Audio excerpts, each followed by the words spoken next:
Welcome to HR9 news. ముందుగా HR9 news ప్రేక్షకులకు వరలక్ష్మి వ్రతం శుభాకాంక్షలు. శ్రీ సత్యసాయి జిల్లా హిందూపురం మండల కేంద్రంలోని భారతరత్న డాక్టర్ బిఆర్ అంబేద్కర్ విగ్రహం వద్ద దళిత, గిరిజన, బహుజన సంఘాల ఆధ్వర్యంలో భారీ కార్యక్రమం నిర్వహించారు. బహుజన చైతన్య వేదిక అధ్యక్షుడు, హైకోర్టు న్యాయవాది శివరామకృష్ణ ఆధ్వర్యంలో వందలాది మంది పాల్గొన్నారు. తొలుత అంబేద్కర్ విగ్రహానికి పూలమాలలు వేసి నివాళులు అర్పించారు. అనంతరం అంబేద్కర్ విగ్రహం నుంచి హిందూపురం ప్రెస్ క్లబ్ వరకు ర్యాలీ నిర్వహించారు. ప్రెస్ క్లబ్ లో ఏర్పాటు చేసిన విలేకరుల సమావేశంలో శివరామకృష్ణ మాట్లాడుతూ తనకు జరిగిన అన్యాయం విషయంలో సిఐ రాజ్ గోపాల్ బిఆర్ కు పంపడం కేవలం కంటి తడుపు చర్యగానే భావిస్తున్నామని అన్నారు. పోలీసు ఉన్నతాధికారులు ఈ వ్యవహారంపై సమగ్రంగా విచారణ చేసి న్యాయం జరిగేలా చర్యలు తీసుకోవాలన్నారు. ప్రజాస్వామ్యంలో ప్రజల సమస్యలపై పోరాడటమే ప్రజా సంఘాల ప్రధాన లక్ష్యమని తెలిపారు. రాజ్యాంగం కల్పించిన హక్కులు, చట్టాలను ప్రభుత్వ యంత్రాంగం సమర్థవంతంగా అమలు చేయాలని కోరారు.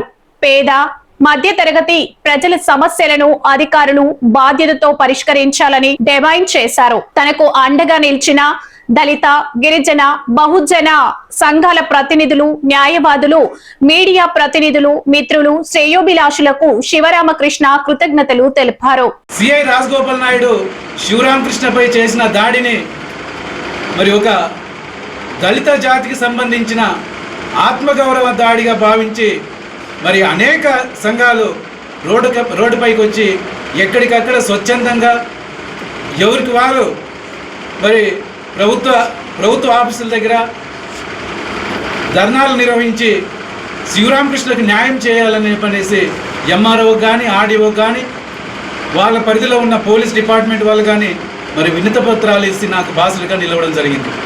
అంతేకాదు మరి అనేక ప్రాంతాల్లో మరి హిందూపురంలో కావచ్చు, మడకసిరలో కావచ్చు, గుంటకల్లో కావచ్చు, తాడిపత్రిలో కావచ్చు, గుంటూరులో కావచ్చు, నెల్లూరులో కావచ్చు, గుత్తిలో కావచ్చు, అనేక ప్రాంతాల్లో మరి న్యాయవాదులు కూడా మరి నాకు సంఘీభావం తెలియజేసి బాసులుగా నిలవాలనే ఉద్దేశంతో కోర్టు విధులను కూడా బాయ్కాట్ చేసిన సందర్భాలు మరి అనేకం ఉన్నాయి.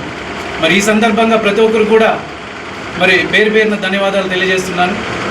మరి శివరామకృష్ణపై జరిగిన దాడి కేవలం వ్యక్తిపైన జరిగిన దాడిగా భావించుకోకుండా ఒక జాతిపై, ఒక జాతికి సంబంధించిన ఆత్మగౌరవానికి సంబంధించిన దాడిగా భావించి మరి ఈరోజు మరి ఏదైతే పోలీసు వ్యవస్థ నాపై జరిగిన దాడి ఎంత తీవ్రమైనదో అందరికీ తెలిసిన విషయమే. అయినప్పటికీ గౌరవ పోలీసు వ్యవస్థ వారు మరి కంటి తుడుపు చర్యగా మరి సిఐను బిఆర్కి పంపించడం జరిగినది. అయినా మరి అందుకు కృతజ్ఞతగా మరి అనంతపురం రేంజ్ డిఐజీ గారికి, శ్రీ సత్యసాయి జిల్లా ఎస్పీ గారికి మరి మాకు న్యాయం చేయాలా, మీకు సపోర్ట్గా ఉంటున్నామని చెప్పనేసి కొందరు సిఐలు కూడా మాతో అనేక పర్యాయాలు చర్చించడం జరిగినది. ఈ సందర్భంగా పోలీస్ డిపార్ట్మెంట్కి కూడా మరి కృతజ్ఞతలు, ధన్యవాదాలు తెలియజేస్తున్నాను. ముఖ్యంగా ఈ దేశంలో, మన దేశం ప్రజాస్వామ్య వ్యవస్థ దేశం. ప్రజాస్వామ్య వ్యవస్థలో మరి ప్రజల పక్షాన, లేదంటే ఏదైనా సమస్య జరిగినప్పుడు, లేదంటే ఎవరికైనా అన్యాయం జరిగినప్పుడు మరి న్యాయం పక్షాన, ప్రజల పక్షాన నిలబడి పోరాడడానికి ఈ దేశంలో అనేక ప్రజా సంఘాలు ఉన్నాయి, మరి దళిత సంఘాలు ఉన్నాయి, బహుజన సంఘాలు ఉన్నాయి. మరి ప్రజల పక్షాన నిలబడి న్యాయం చేసేదానికి ఈరోజు మరి నాతో పాటు అనేక ప్రజా సంఘాలు పనిచేయడం జరుగుతున్నాయి. మరి ప్రజాస్వామ్యంలో భారత రాజ్యాంగం కల్పించిన హక్కులను ఉపయోగించుకొని ప్రజలకు ఏదైతే అన్యాయం జరుగుతుందో ఆ అన్యాయం పోరాడమే మా యొక్క ధర్మం, మా యొక్క కర్తవ్యం. మరి ప్రజాస్వామ్య వ్యవస్థ గురించి మహనీయుడు అబ్రహాం లింకన్ గారు ఏమంటారంటే, నా శత్రువు నాపై చేసే ఆరోపణలు ఆపగలిగే బలము, బలగము, అధికారం నాకున్నప్పటికీ అతని యొక్క ఆలోచన కానీ, అభిప్రాయాన్ని కానీ స్వేచ్ఛగా వెల్లడించడానికి నేను ఎట్టి పరిస్థితుల్లోనూ అడ్డం చెప్పను. అతను మాట్లాడే మాటలు నాపై విమర్శనాలైనా నేను అడ్డుకోను. అదే నిజమైన ప్రజాస్వామ్యం అని చెప్పనేసి ప్రజాస్వామ్యం యొక్క విలువలు, ప్రజాస్వామ్యం యొక్క విశిష్టత గురించి అబ్రహాం లింకన్ గారు చాలా గొప్పగా చెప్పారు. మరి ఈనాడు దేశంలో ప్రజాస్వామ్యమైన మన దేశంలో మరి ప్రజలు అనేక సమస్యలు ఎదుర్కొంటున్నారు. ఆ సమస్యలను పరిష్కరించడానికి ఆ సమస్యలు ఎవరైతే ఎదుర్కొంటున్నారో వాళ్ళ పక్షాన నిలబడడానికి అనేక ప్రజా సంఘాలు ఈ దేశంలో పనిచేయడం జరుగుతున్నారు. మరి బాధ్యత గల ఒక పౌరుడిగా శివరామకృష్ణ అని నేను జూలై 27వ తేదీన మరి ఇదే హిందూపుర పట్టణం నుంచి 27వ తేదీ సాయంకాలం ఇదే గోరంట్ల మండలికి సంబంధించిన ఒక మైనర్ అమ్మాయి మరి 5 నెలల గర్భవతి అని చెప్పి తెలిసిన తర్వాత ఆ అమ్మాయి యోగక్షేమాలు తెలుసుకొని వాళ్ళ తల్లిదండ్రులతో మాట్లాడి డాక్టర్ని సంప్రదించి ఆ అమ్మాయికి సంబంధించిన అన్ని వివరాలు తెలుసుకొని మరి ఆ రోజు 27వ తేదీ నైట్ నేను ఇక్కడి నుంచి మా స్వగ్రామైన గుట్టూరుకి 9:30కి ఇంటికి వెళ్ళడం జరిగింది. 9:30 ప్రాంతంలో నాకు ఒక ఇంపార్టెంట్ ఫోన్ వస్తే మాట్లాడుతున్న సందర్భంలో నాకు ఒక 2 మిస్ కాల్స్ వచ్చాయి. ఈ టైంలో ఫోన్ వస్తున్నదంటే ఏదో అత్యవసరమైన ఫోన్ అని చెప్పనేసి నేను తిరిగి కాల్ చేస్తే మరి మాట్లాడుతున్న వ్యక్తి ఈశ్వరు బీస్గాన్పల్లి గ్రామం పరిగి మండలం అని చెప్పనేసి పరిచయం చేసుకొని మరి వాళ్ళ బంధువు అయిన ఒక అమ్మాయి రమ్యశ్రీ మాతృవందం అనే హాస్పిటల్కు ప్రసవం కోసం వెళ్ళగా సిజరీన్ చేసిన అనంతరం 2 గంటలకు అమ్మాయి మాతృవందనం హాస్పిటల్లో చనిపోయిందనే విషయాన్ని నాకు తెలియజేస్తూ మరి చనిపోయిన అనంతరం ఏదైతే మాతృవందనం హాస్పిటల్ ఉందో దానికి చెడ్డ పేరు వస్తుందనే ఒక దురుద్దేశంతో ఎవరైతే డాక్టర్ ఉన్నాడో బాబా బుడేన్ సాబ్ మరి వెంటనే తెలివిగా ఆ చనిపోయిన మృతదేహాన్ని మరి ప్రభుత్వ హాస్పిటల్కి షిఫ్ట్ చేయడం జరిగింది. వీళ్ళకి డౌట్ వచ్చి ప్రభుత్వ హాస్పిటల్లో డ్యూటీలో ఉన్న డాక్టర్ను సంప్రదించగా ఆ మృతదేహాన్ని పరిశీలించి ఆమె అప్పటికే మృతి చెందిన విషయాన్ని వీళ్ళు తెలుసుకొని మరి ఆ సంబంధిత రమ్యశ్రీ మృతదేహాన్ని మరి మాతృవందనం హాస్పిటల్కి తీసుకెళ్తుండగా పోలీసులు అడ్డుకోవడం జరిగింది. అదే విషయాన్ని నాకు తెలియజేయగా మరి మృతి చెందినది అనే విషయం తెలుసుకోవడం వల్ల మనం వెళ్ళడం మన కర్తవ్యం, వాళ్ళకి న్యాయం చేయడం మన కర్తవ్యం భావించి నేను అక్కడి నుంచి దాదాపు 11 గంటల టైంలో అక్కడికి రావడం జరిగింది. ఇదే విషయాన్ని మేము పోలీసులతో చెక్ చేస్తే వాళ్ళు మా మృతదేహం తీసుకెళ్ళడానికి సేమ్ అన్నారు.